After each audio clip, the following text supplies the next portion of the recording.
السلام عليكم ورحمة الله وبركاته، ورجعنا لكم في حلقة جديدة، وإن شاء الله النهاردة هنشرح. جاي لنا أوردر من أرمكس. الأوردر ده جاي فيه فلاش. الفلاش ده اللي هو فلاش تربو الجي 1800. جي 1800 الفلاش ده غني عن التعريف. هنفتحه مع بعض. أوردر لسه جاي بتاريخ النهاردة. البوليس أهي. هنفتح الأوردر مع بعض ونشوف كل حاجة في الأوردر. تمام، خلينا نفتح الأوردر على السريع. بسم الله.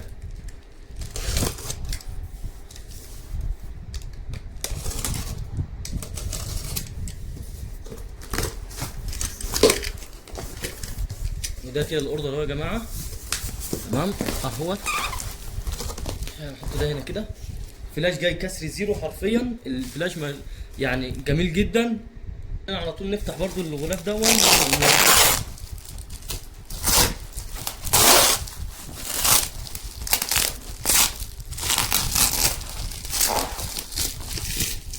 يا جماعه احنا انضف حاجه اللي احنا نقطع اللزق ده بالقطر لانه مش هيتفك بسهوله.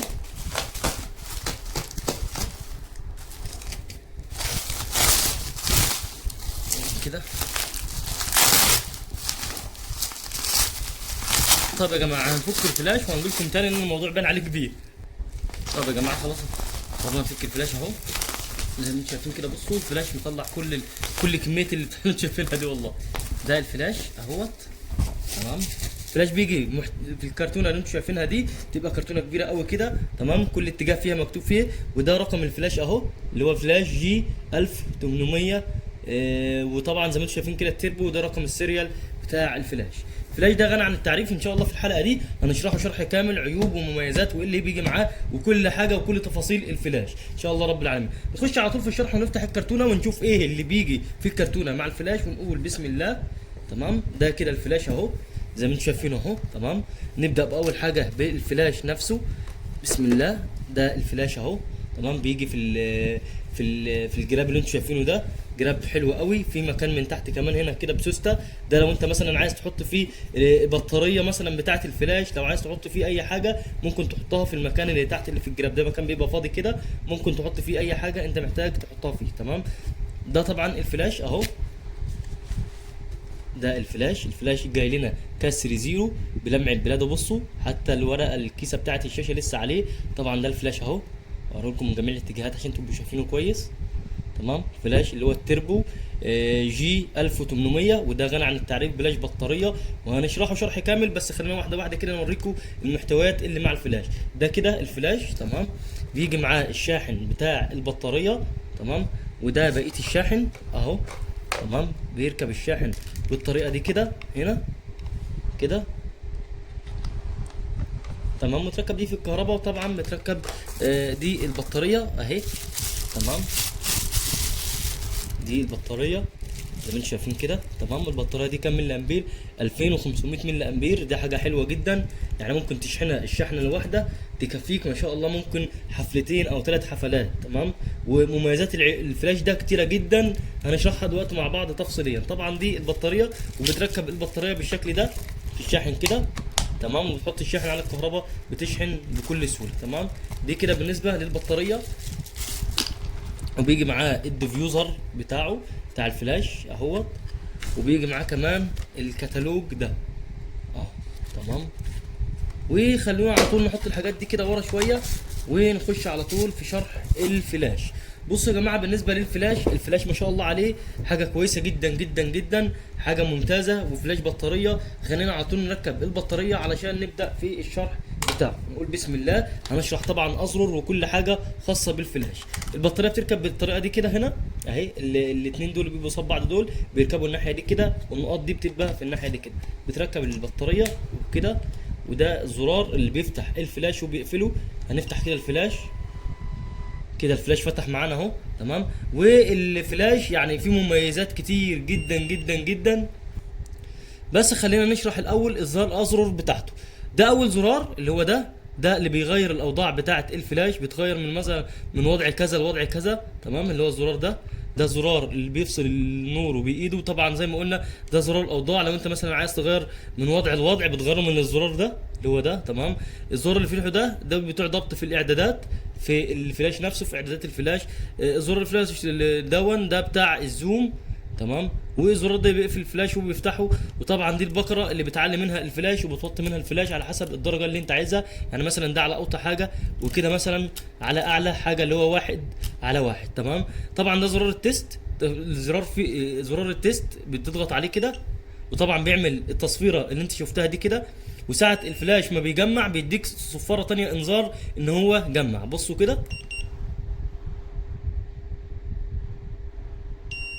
تمام. ده كده طبعا على اعلى حاجه. لو وطينا طبعا على اعلى حاجه، لو وطينا مثلا الفلاش شويه كده، خلينا مثلا من 1:164، بصوا هتلاقيه بيجمع على طول. بصوا. تمام. وبالنسبه هنا دي في حاجه اسمها لوك. ده اللوك اللي بيركب على الفلاش، اللي بيركب على الكاميرا. بتركب الفلاش على الكاميرا بالطريقه دي كده، وبعد كده بتقفل باللوك ده كده، اللي هو زي اللي هو زي مثلا زي الفلاش الفي 1 كده، بيكون في لوك زي كده. وده حاجه كويسه جدا بالنسبه للفلاش ده. طب الفلاش ده ايه عيوبه وايه مميزاته بالظبط؟ طبعا مميزاته كتير جدا جدا جدا، لدرجه لو فضلنا نعد فيها لحد بكره الصبح مش هتخلص. طبعا احنا كده مبتدئين في الفلاش. اول حاجه الفلاش ده يا جماعه في بطاريه بتاعته، دي بطاريه ليثيوم قابله للشحن. البطاريه دي بتشحن وتفضل تشحن معاك لاكتر من مثلا من 1500 مره او 2000 مره. يعني تقدر تشحن بيها، تشحنها لدرجه توصل معاك ل 2000 مره شحنه وما تبصي، وتفضل شغاله معاك لانها قابله للشحن. وحاجه كويسه جدا، حاجه من تربو نفسه. تمام. اللي هي بطاريه 2500 ملي امبير. وطبعا بطاريه ممتازه جدا، والشغل بتاعها ممتاز جدا جدا جدا. تمام. دي بالنسبه حاجه للبطاريه. نخش بقى على الحاجه الثانيه. الحاجه الثانيه ان الفلاش بيجي من الجراب بتاعه. تمام. فانت مش هترجع ان انت تشتري جلاب او حاجه، بيجي بالشاحن بتاعه، بيجي من وصل الكابل الشاحن نفسه اللي هو ده. تمام. اللي هو تشحن على طول. يعني الفلاش هتشتريه مش هتحتاج ان انت تجيب اي حاجه علشان خاطر تبدا تصوير. لا، انت بالعكس اول ما هتجيبه هتشتغل بيه على طول. والعكس مفيش حاجه هتوقفك. يعني مثلا في ناس بتجيب فلاشات زي كده، بتبقى فلاشات حجاير اللي هي الحجاير العاديه، بتشتري الفلاش وبعد كده بترجع تشتري ليه بطاريات وحاجات كده. تمام. لكن الفلاش ده هيغنيك عن كل الكلام ده يا جماعه.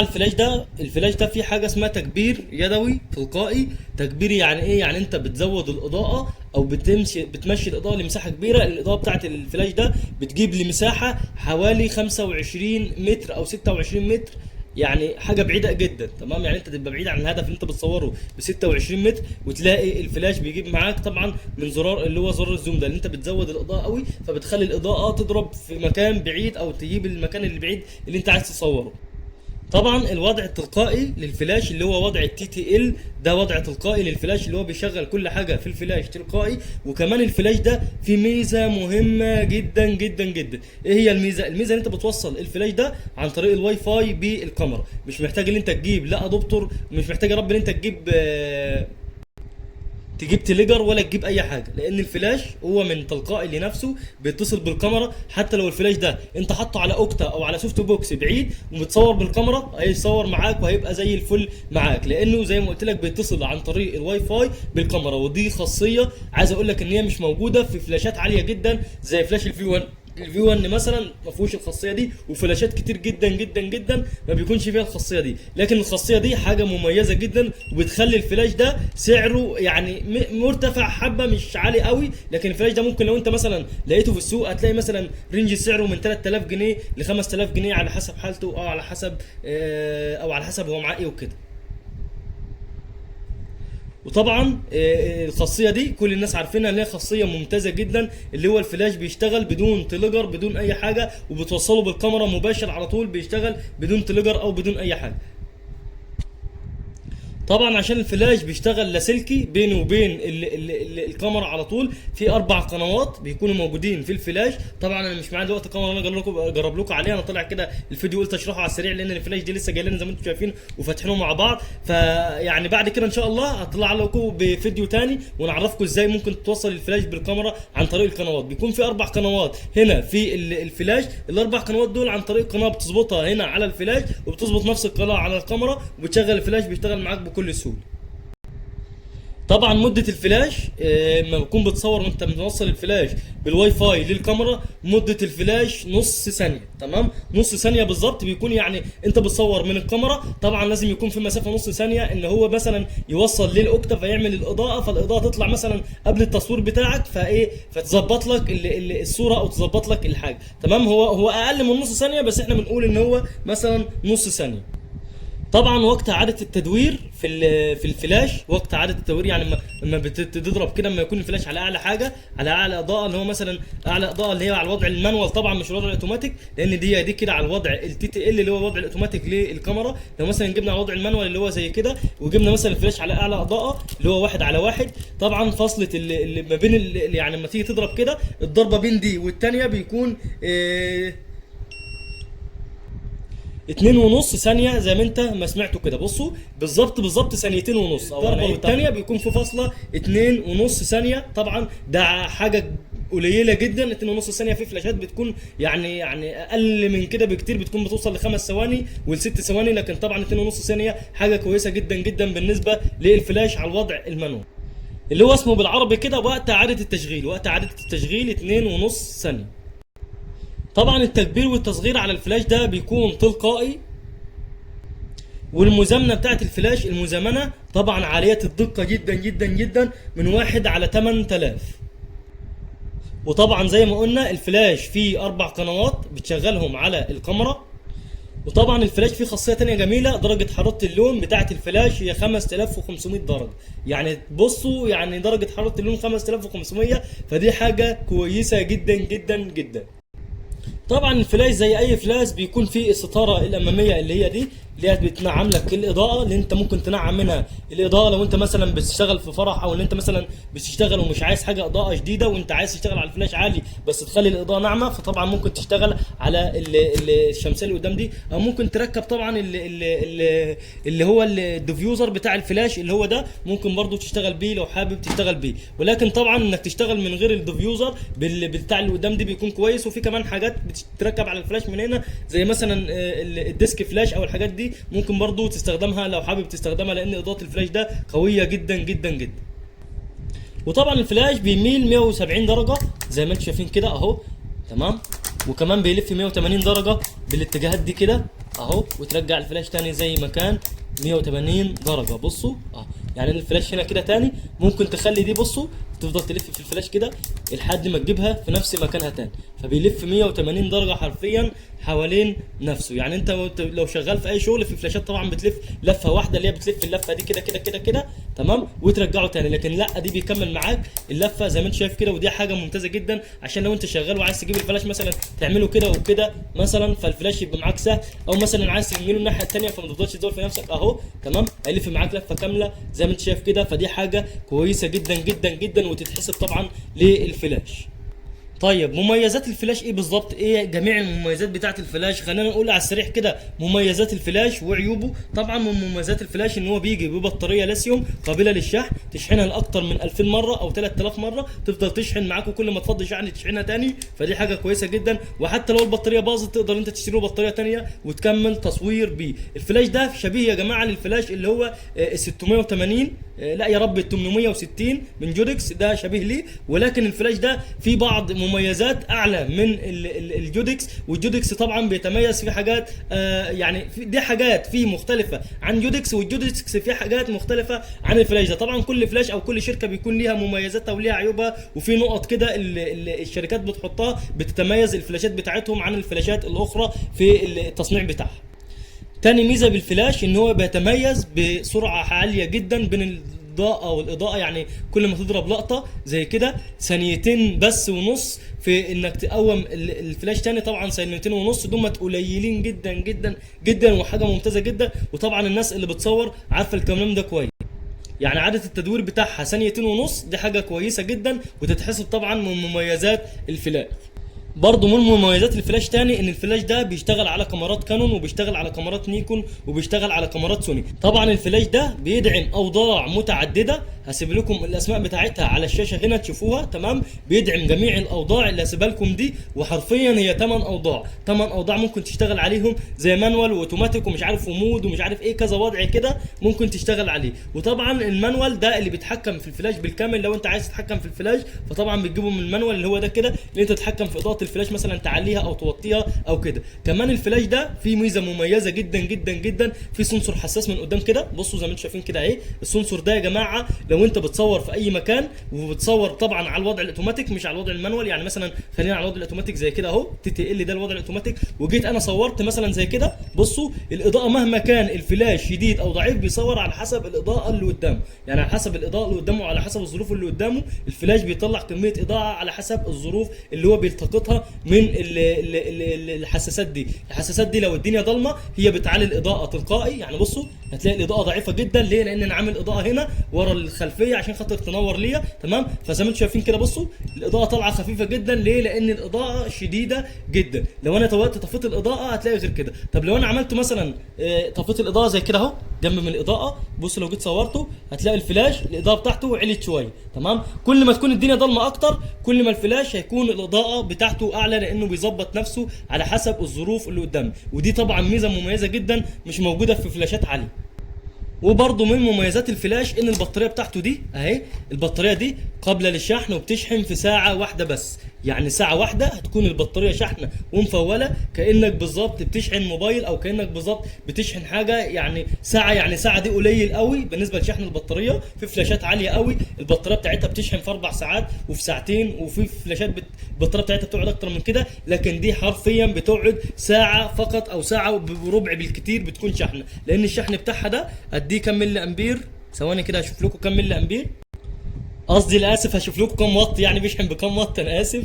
بصوا يا جماعه هو مش مكتوب عليه بيشحن بكام واط، تمام، لكن مكتوب عليه هنا عدد ترددات الهرتز، تمام، اللي هو حاجه كده من 50 ل 60 هرتز، يعني حاجه كويسه، يعني مش مكتوب عليه كام واط بالظبط للامانه. انا مش شايف مكتوب عليه كام واط، بس الفلاش ده حرفيا بيشحن البطاريه في حوالي ساعه او ساعه وربع بالكتير جدا. وطبعا دي مميزات الفلاش اللي انا قلتها دي كلها، ومميزات الفلاش طبعا مميزات جميله جدا. وايه هي عيوب الفلاش؟ عيوب الفلاش طبعا ان الشاشه بتاعته لسه زي ما هم تربو متخصصين ان هم يعملوا شاشه بدائيه عاديه، مش كواليتي الشاشه نفسها، لا الشاشه نفسها كويسه جدا، لكن الضبط بتاع الشاشه والاعدادات بتاعه الشاشه ولون الخلفيه اللي هو اللون الاخضر ده كلها حاجات عاديه. يعني تربو من ساعه ما فصلت فلاشات او من ساعه ما عملت فلاشات وهي ماشيه على المبدا ده، ان هو اللون ما بيتغيرش والاعدادات بتاعتها كمان ما بيغيروش فيها بسهوله، كل حاجه ثابته. دي طبعا من عيوبها، لان الفلاش ده فلاش عالي، فالمفروض ان هو فلاش عالي يكونوا يزودوا فيه مثلا بعض حاجات. وكمان من عيوب الفلاش ان انا اكون عامل فلاش عالي زي كده وفي جميع الوصف الجميل ده، ويكون بنفس الحاجات القديمه او بنفس السوفت وير او السوفت وير القديم اللي هو مثلا الاعدادات والحاجات دي، تمام. دي حاجه من عيوب الفلاش.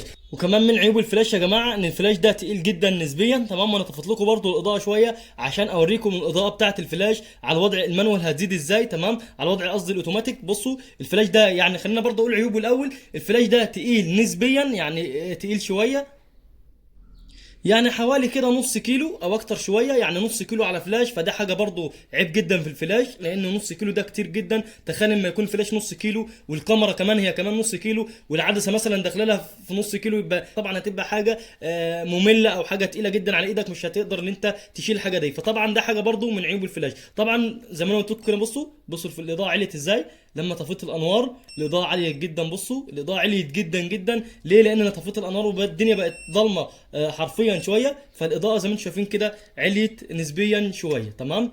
الفلاش طبعا ان في حاجه ثانيه، خلينا اتنين لمداخل اتنين بس، ما يعني المفروض فلاش عالي زي كده يكون في كذا مدخل لكذا حاجه عشان لو انت عايز تستخدم المداخل بتاعته، لكن طبعا دي ملوش غير مدخلين بس. وانا كمان الفلاش فيه بكره من هنا، البكره دي لتعليه او توطيه الفلاش او ضبط الاعدادات، وفي زرار في النص هنا طبعا ده برضو للضبط بتاع الفلاش. لو انت شغال في الضبط والحاجات دي على الوضع المانوال طبعا هتقدر انت تظبط الفلاش من البكره دي والزرار اللي في النص. واعتقد كده شرحت كل حاجه في الفلاش، ما نسيتش اي حاجه. وده كده المشتملات بالظبط اللي مع الفلاش، كل حاجه معاه. دي الحاجه بالظبط اللي جايه معاه اهي، تمام. والفلاش ده يا جماعه زي ما قلت لكم الفلاش ده بيكون سعره نسبيا غالي شويه، لانه فلاش بطاريه، وطبعا فيه مميزات كتير جدا زي ان انا قلت لك كده. يعني من مميزات يعني لو بقت موجوده في فلاش غير ده، زي فلاش جودكس مثلا، ممكن الفلاش يعدي ال 6000 جنيه او 7000 جنيه، لكن الفلاش ده موجود وبسعر حلو جدا وسعره كويس جدا. يعني ممكن لو لقيته مستعمل او بحاله كويسه ممكن تلاقيه في رينج 3000 جنيه ل 4000 جنيه، ولو كسر زيرو خالص ومعاه كل حاجته ممكن مثلا تلاقيه من 4000 جنيه ونص وانت طالع لحد 6000 جنيه، على حسب برضه حالته وعلى حسب الحاجه اللي معاه. وبكده اكون وصلت لنهايه الحلقه. لو وصلت معايا لحد هنا قول لي ايه رايك في الفلاش، ويا ترى شلته قبل كده، صورت بيه قبل كده ولا لا؟ ولو ما شلتوش قبل كده ايه رايك في الفلاش والمميزات بتاعته، وتتمنى تشيله ولا لا؟ ولو شلت فلاش قبل كده قول لنا يا ترى ايه نوع الفلاش اللي كان معاك او اللي انت كنت بتستخدمه او اللي ما زال بتستخدمه دلوقتي، وايه رايك في الفلاش ده والمميزات اللي احنا شرحناها. واتمنى اكون قدرت اشرح الفلاش بطريقه كويسه وسهله، واكون وصلت جميع المعلومات لكل الناس، لان ناس كتير جدا ما تعرفش الفلاش ده. والفلاش ده موجود من زمان جدا، وموجود يعني في مميزات كتير جدا، وناس كتير جدا ما تعرفش مميزاته دي، وناس كتيره جدا متتجاهله الفلاش ده مع انه فيه مميزات كتير جدا، ومن كل عيوبه ان هو بس الفلاش تقيل نسبيا. فما اعتقدش ان العيب ده يخليك تسيب المميزات الجميله اللي احنا قلناها اللي في الفلاش ده. وكمان يا جماعه لو ناوي تشتري فلاش او ناوي تشتري فلاش بطاريه، ارشح لك الفلاش ده بقوه، لان المميزات بتاعته كتيره جدا والعيوب بتاعته قليله جدا جدا جدا، لا تزال ان هي ما تذكرش حاجه جدا ولا 1%. ولو وصلت معايا لهنا لحد هنا ما تنساش تصلي على النبي، ما تنساش تدعي لاخواتنا في غزه، وما تنساش كمان تسيب لنا كومنته كويسه وتدعي لنا دعوه كده في الكومنتات، وان شاء الله اكون قدرت افيدكم بالشرح ده. ولو وصلت معايا لحد هنا ما تنساش تصلي على النبي، وما تنسوش تدعوا لاخواتنا في غزه، وكومنته حلوه لينا علشان نقدر نكمل في المحتوى بتاعنا. وقول لنا ايه رايك في الفلاش، او ايه الفلاش اللي تحب تشيله الفتره اللي جايه، او اللي احب اشرحه لكم الفتره اللي جايه. وفي اخر الفيديو صلوا على النبي.